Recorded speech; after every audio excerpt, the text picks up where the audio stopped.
High friends, job and ডিফেন্সৰ চেনেলটোলৈ তোমালোক সকলোকে স্বাগতম জনাইছোঁ। আৰু এই ভিডিঅ'টোত তোমালোকক ক'বলৈ বিচাৰিছোঁ যে আমাৰ যিটো SSCGD 2025 অলৰেডি আমাৰ সকলোখিনি হৈ গ'ল আৰু এই ভেকেঞ্চিটোত আমাৰ কৰিবলগীয়া 1%টো এতিয়া একো নাই। আৰু ইয়াৰ ৰিজাল্ট আমাৰ জানুৱাৰীৰ মাহতে বা ডিচেম্বৰৰ একদমেই লাষ্টৰ দিনাও হয়তো দেখিবলৈ আমি পাব পাৰোঁ। ৰিজাল্টৰ কথা কৈছোঁ, ফাইনেল ৰিজাল্ট। গতিকে এই ভেকেঞ্চিটোৰ লগত আমি লাগি থাকি একো লাভ নাই। আৰু যিসকলৰ চাকৰি হ'বলগীয়া হৈ আছে তেওঁলোকৰ হৈ যাব, আৰু যিসকল আউট হ'বলগীয়া হৈ আছে তেওঁলোক আউট হৈ যাব। কিন্তু এতিয়া কথা আহিল আমাৰ নতুন ভেকেঞ্চিটোৰ ওপৰত। আৰু যিখিনি কথা মই ক'ম, এই কথাখিনি ভেকেঞ্চিটোৰ বিষয়ে এতিয়া তোমালোকৰ হয়তো নেখাটিব পাৰে সেই কথাখিনি, কিন্তু শেষলৈকে নিশ্চয় 100% এই কথাখিনি তোমালোকক লাগি যাব। আৰু এই কথাখিনি হ'ল যে আমাৰ প্ৰধান সমস্যাটো বা এটা ভেকেঞ্চিৰ পৰা বেছি সংখ্যক ল'ৰা ছোৱালী URত যোৱা বা আনফিট হোৱা বা ৰিজেকশ্যন শ্লিপ লোৱা মেইন কাৰণটো হ'ল কি, ক্ৰুচিয়েল ডেটৰ প্ৰব্লেম। আৰু ক্ৰুচিয়েল ডেট মানে মই বাৰম্বাৰ কৈছোঁ যে আমাৰ ভেকেঞ্চিটো এপ্লাই যিদিনাখনৰ পৰা ষ্টাৰ্ট হ'ব, ধৰি লোৱা এইবাৰ 1 ডিচেম্বৰৰ পৰা যিহেতুকৈ এপ্লাই হৈছে আৰু 31 ডিচেম্বৰলৈকে আমাৰ লাষ্ট ডেট আছে। গতিকে যিসকল OBC কেণ্ডিডেট আৰু লগতে আমাৰ যিসকল EWS কেণ্ডিডেট তেওঁলোকৰ যিকেইখন চাৰ্টিফিকেট আছে, মানে ধৰি লোৱা OBC সকলৰ NCL চাৰ্টিফিকেটখন, এই চাৰ্টিফিকেটখন তোমালোকৰ সেই 1 তাৰিখৰ পৰা 31 তাৰিখৰ ভিতৰত হ'ব লাগিব, নহ'লে মানে কি 1 তাৰিখৰ আগৰেই হ'ব লাগিব। মানে কি মই এইটো কৈছোঁ যে 31 তাৰিখৰ আগৰ হ'ব লাগিব। লাগে তোমাৰ 1 তাৰিখৰ আগৰ হৈ যাওক, মানে 1 নৱেম্বৰৰ হৈ যাওক, কথা নাই, বা 2 নৱেম্বৰ বা তাৰ আগৰ হৈ যাওক, কথা নাই, মানে তোমালোকৰ 25ৰ হ'লেই হ'ল। কিন্তু 31 ডিচেম্বৰৰ আগৰ হ'ব লাগিব, মানে ক্ৰুচিয়েল ডেট হ'ল 31 ডিচেম্বৰ।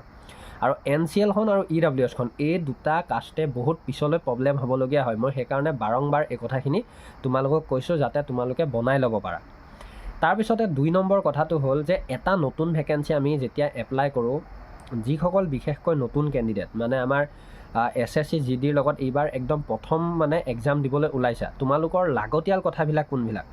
এতিয়া আমি প্ৰধানতে নাজানো যে কোনটো চাকৰি কৰিলে আমি ভৱিষ্যতটোত কষ্ট কম হ'ব, বা কোনটো চাকৰি আমাৰ সপোনৰ পোচাকযোৰ আমাক দিব পাৰিব, বা কোনটো চাকৰিত আমাৰ মন আছে, বা কি আছে। এটা কথা হ'ল, মই কথাখিনি গোটেইখিনি ক'বলৈ যোৱাৰ মানে এই ভিডিঅ'টো বহুত লং হৈ যাব। কিন্তু শ্বৰ্টলি তোমালোকক মই এটা কথা ক'বলৈ বিচাৰোঁ যে যিসকল কেণ্ডিডেটে যদি ভাবিছা যে ডিফেন্সতে কাম কৰিম, কিন্তু অকণমান আৰামত থাকিব বিচাৰোঁ, বা ধৰি লোৱা অলপ ছেফলি থাকিব বিচাৰোঁ, মানে বেছিকৈ ৰাইফল চলাবলৈ নোপোৱা বা অলপ বোমা বাৰুদৰ পৰা দূৰত থাকিব পৰাকৈ, তো তেনেকুৱা হ'লে তোমালোকে দিব লাগিব CISFত বা SSB। মই জনাৰ ভিতৰত এইকেইটা মানে ফ'ৰ্চত অলপ কষ্টটো কম থাকে। আৰু কষ্টটো কম হ'লেও কিন্তু এইটো নাভাবিবা যে দৰমহা বহুত কম বা কিবা চাগৈ ফেচিলিটিটো কম, নহয়, চব একেটাই, কিয়নো গ্ৰেড পে'টো সকলোৰে সমানে থাকে। তাৰপিছত তোমালোকৰ যদি ভাবা যে নাই মই আৰ্মি নিচিনা এটা জবত কৰিব বিচাৰোঁ, বা মোৰ এটা সপোন আছে, মোৰ একদম AK-47 লৈ মই পাকিস্তানী সৈন্যক মাৰিব বিচাৰোঁ, বা তেনেকুৱা সপোন আছে যুদ্ধ বিগ্ৰহৰ, তেতিয়াহ'লে তোমালোকে CRPF, BSF, আছাম ৰাইফল এইবোৰত দিব পাৰা। আৰু তাৰ ভিতৰতে আহে ITBPও আহে। তো ITBPত দিলে মানে এটাই কথা কি, ঠাণ্ডা জেগাত বেছিকৈ থাকিব লগা হ'ব। তো কথাটো হ'ল গোটেইকেইটা ফ'ৰ্চৰ বিষয়ে তোমালোকে ইউটিউবত চালেও পাই যাবা। কিন্তু এতিয়া মই এটা কথা কৈছোঁ, তোমালোকে এই SSCGDত চাকৰিটো ল'বলৈ কি বস্তু লাগে, বা কেনেকৈ নিজকে তৈয়াৰ কৰিব লাগে, বা কি ভুল হ'লে চাকৰিটোৰ পৰা বঞ্চিত হ'বলগীয়া হয়। কথাটো হ'ল SSCGDত চাকৰি কৰিবলৈ হ'লে আমি সকলোৱে জানো মাত্ৰ মেট্ৰিকুলেশ্যন, মানে মেট্ৰিক পাছটো কৰিলে আমাৰ হৈ যায়। বাদ বাকী আমাৰ ইয়াত কোনো পাৰ্চেণ্টেজ, কোনো সময়সীমা এনেকুৱা নহয়। 18 বছৰৰ পৰা 23 বছৰ আমি জানোৱেই। তাতকৈ তলত হ'লে নহ'ব, বা তাতকৈ ওপৰত হ'লে এজ ৰিলেক্সেশ্যন আছে, আমি সকলোৱে জানো। আৰু হাইটটো লাগে 165, আৰু তাতকৈ চেষ্টটো লাগে 80 cm, আৰু এনেক্সাৰ দিলে 78ৰ পৰা আমাৰ চলি যায়। কথাটো হ'ল এইখিনি বাৰু আমাৰ নৰ্মেল ফিজিকেল ৰিলেটেড কথা, বা আমাৰ 5 কিলোমিটাৰ ৰানিং 24 মিনিট, এইটো আমাৰ ফিজিকেল ৰিলেটেড কথা। কিন্তু চাকৰি এটা ল'বলৈ প্ৰধানতে আমাক লাগিব কি, যে আজি আমাৰ অসমত যিটো এটা কম্পিটিশ্যন, মানে কোনোবাই যদি ভাবি আছা যে মই মাৰ্কটো 60, 50, 70 উঠাই চাকৰি ল'ম, তেতিয়াহ'লে তোমালোকে এটা সপোনত আছা, তাৰ বাদে তোমালোকে চাকৰি ল'ব নোৱাৰা। এইটো লিখি থৈ দিয়া। কিয় কথা কৈছোঁ, কাৰণ আজিকালি আমাৰ অসমত একদমেই যদি এজন কেণ্ডিডেটে এবছৰ মানে আগতে দিয়া, বা 2 বছৰ 3 বছৰ এক্সপিৰিয়েঞ্চ আছে, তেওঁ যদি এটা মক টেষ্ট লগায়, বা তেওঁ যদি এনে এক্সামটো নপঢ়াকৈ দিবলৈ যায় তো তেতিয়াহ'লে তেওঁৰ 60ৰ পৰা 70 নম্বৰ এটা অনায়াসে আহি যায়। কাৰণ আগৰ নিচিনা আমাৰ কুৱেশ্যনবিলাক ইমানো টান নাহে, বা টান আহিলেও এনেকুৱা লেভেলত নাহে যে মেট্ৰিক পাছ কৰা ল'ৰা এটাই বুজি নাপাব।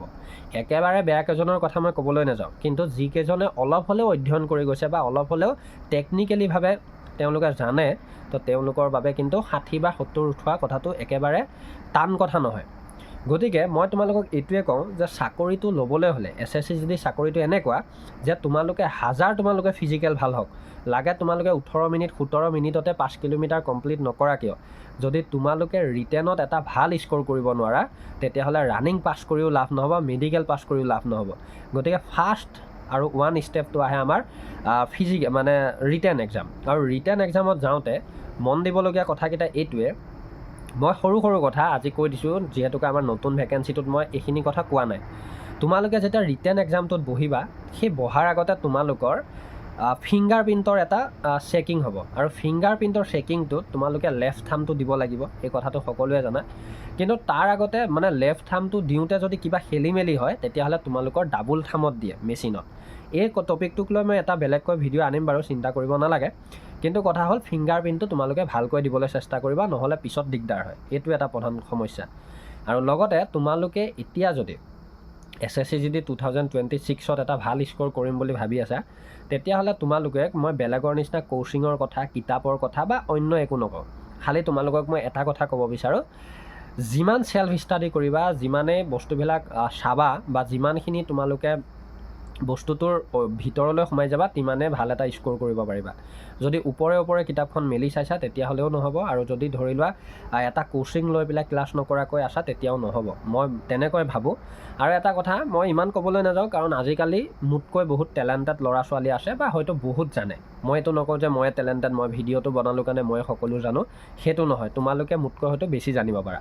কিন্তু কথাটো হ'ল কি, এতিয়া মই যদি কওঁ এভাৰেজ মাৰ্ক 80 লাগিবই। মানে তোমালোকে যদি এক্সামটো পিছত পোৱা নোপোৱা সীমাটোলৈকেও যাব বিচাৰে, তেতিয়াহ'লে একদম স্ক'ৰটো 80 লাগেই, কমত 80, ফিমেল হওক মেল হওক। তাৰপিছত নৰ্মেলাইজেশ্যন হ'ব, তাতে তুমি 10ও পাব পাৰা, 20ও পাব পাৰা, তো সেইটো বেলেগ কথা। কিন্তু তোমালোকক নৰ্মেল স্ক'ৰ এটা, যিহেতুকে ছেফলি কথাটো কৈছে, একদম কমত যদি মই কওঁ 80 লাগেই, আৰু তাতকৈ বেছি হ'লেতো নিজৰে ভাল। গতিকে ধন্যবাদ। জব এণ্ড ডিফেন্সৰ লগত ৰিলেটেড থকা ভিডিঅ'টো হয়তো অকণমান দীঘলীয়া হ'ল। আৰু আমাৰ যিটো ভেকেঞ্চি পেণ্ডিঙত আছে, মানে ৰিজাল্ট আহিবলৈ বাকী আছে, এই ৰিজাল্টটো জানুৱাৰীৰ ভিতৰত অতি সোনকালে আহি যাব। ধন্যবাদ। জয় আই অসম। আৰু মোৰ লগত জড়িত হ'ব বিচাৰিলে বা আমাৰ জব এণ্ড ডিফেন্সৰ চেনেলটোৰ লগত জড়িত হ'ব বিচাৰিলে বেল আইকনটো অল প্ৰেছ কৰি ছাবস্ক্ৰাইব কৰি ল'বা, আৰু লগতে ইনষ্টাগ্ৰামত গৈ মোক জইন কৰি ল'ব পাৰা। ধন্যবাদ। জয় আই অসম।